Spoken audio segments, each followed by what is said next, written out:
In Iowa, you know me as well as anybody. You've seen a lot of me these last 6 years. And you know what? You may not agree with every decision I've made. Michelle doesn't. There may be times where you've been frustrated at the pace of change. I promise you, so have I. But I tell you what I believe. You know where I stand. You know I tell the truth. Yeah. You know I'll fight for you and your families every single day as hard as I know how. Yeah, you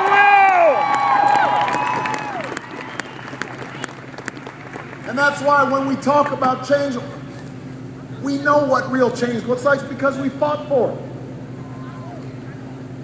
We've got the scars to prove it. I've got the gray hair to show it. I wasn't this gray when I first showed up in Iowa. And sometimes it's been hard. Sometimes it's been frustrating. We understand that. But what we also know is that when we decide to make a difference, when Americans come together, determined to bring about change, nobody can stop us. We cannot be stopped. And after all we've been through together, after all that we've fought through together, we cannot give up on change now. Woo!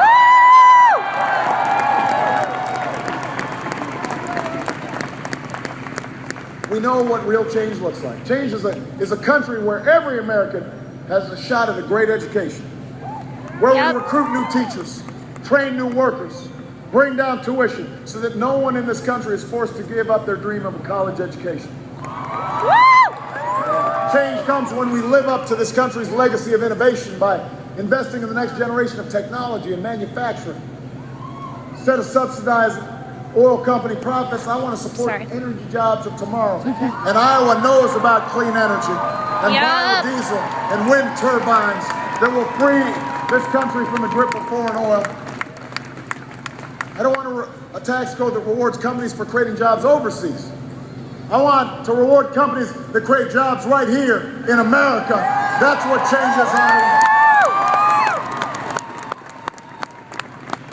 Change is turning the page on a decade of war so we can do some nation building here at home. Repairing our roads and our bridges, making our schools state of the art, putting our veterans back to work because nobody who fights for this country's freedom should have to fight for a job or a roof over their head when they come home. That's what we're fighting for. That's why we're not done. Change is a future where we reduce our deficit by asking the wealthiest Americans to go back to the tax rates they paid when Bill Clinton was in office. We'll cut out spending we don't need. But as long as I'm president, we're not going to turn Medicare into a voucher just to pay for another millionaire's tax cut. We're not going to kick a kid off a Head Start just to pay for a millionaire's tax cut. That's right. Because our budget reflects our priorities and our values. And we know what our future requires. We know what real change is. You helped teach me that here in Iowa. And you know, what you also know is that change isn't easy.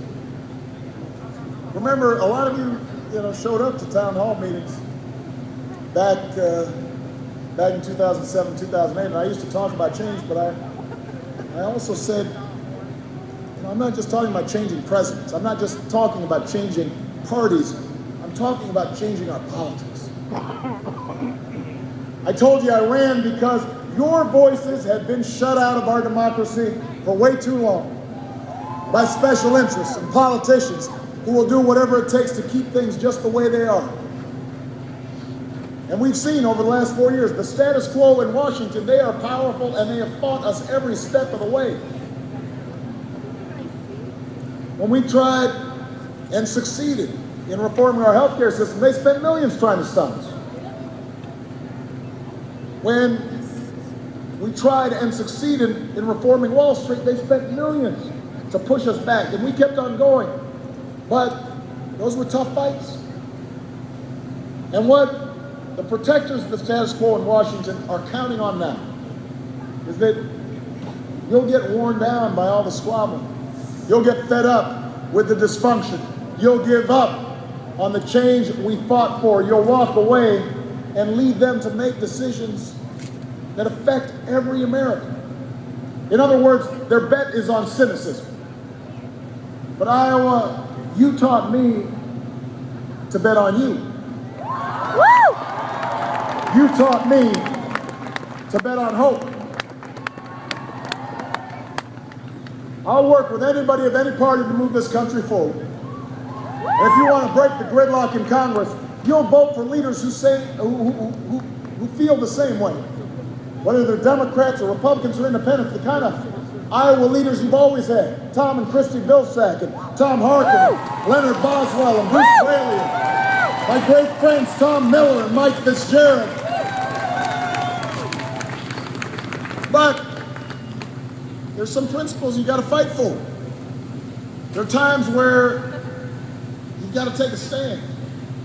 You know, if the price of peace in Washington is cutting deals to kick students off of financial aid, or get rid of funding for Planned Parenthood, or let insurance companies discriminate against kids with pre-existing conditions, or eliminate health care for millions on Medicaid who are poor or elderly or disabled, I won't pay that price. That's not a deal I will make. That's not bipartisanship. That's not change. That's surrender to the same forces of the status quo that have squeezed middle-class families for way too long. And Iowa, I'm not ready to give up on the fight. I've got a lot more fight left in me.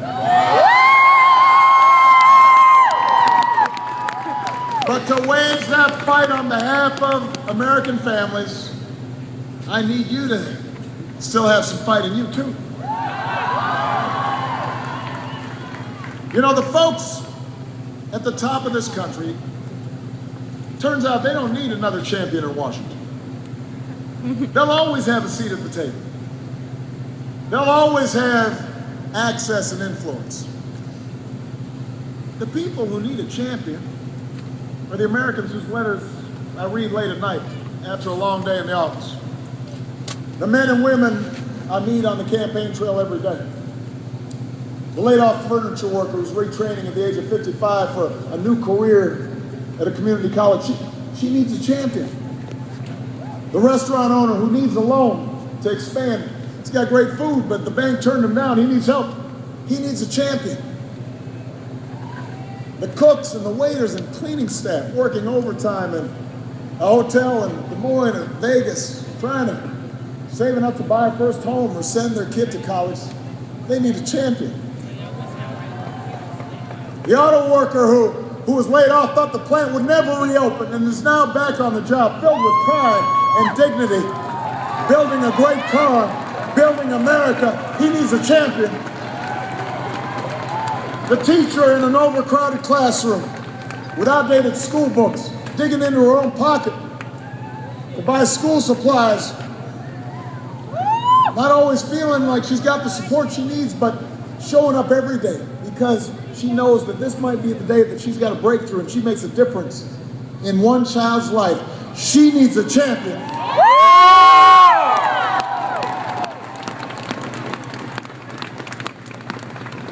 All those kids in inner cities, small farm towns, kids dreaming of becoming scientists or doctors, engineers or entrepreneurs, diplomats, or even a president. They need a champion in Washington. Because the future will never have as many lobbyists as the status quo. Children don't have lobbyists the way oil companies or banks do, but it's the dreams of those children that will be our saving grace. That's what we fight for. That's why I need you, Iowa, to make sure their voices are heard, to make sure your voices are heard. And that's why we've come too far to turn back now. Forward. We've come too far to let our hearts grow faint. Now's the time to keep pushing forward, to educate all our kids and train all our workers and to create new jobs and rebuild our roads and bring back our troops and care for our veterans and broaden opportunity and grow our middle class and restore our democracy and make sure that no matter who you are or where you come from or how you started out, what you look like, who you love, what your last name is. Here in America, you can make it if you try. That's what we're fighting for.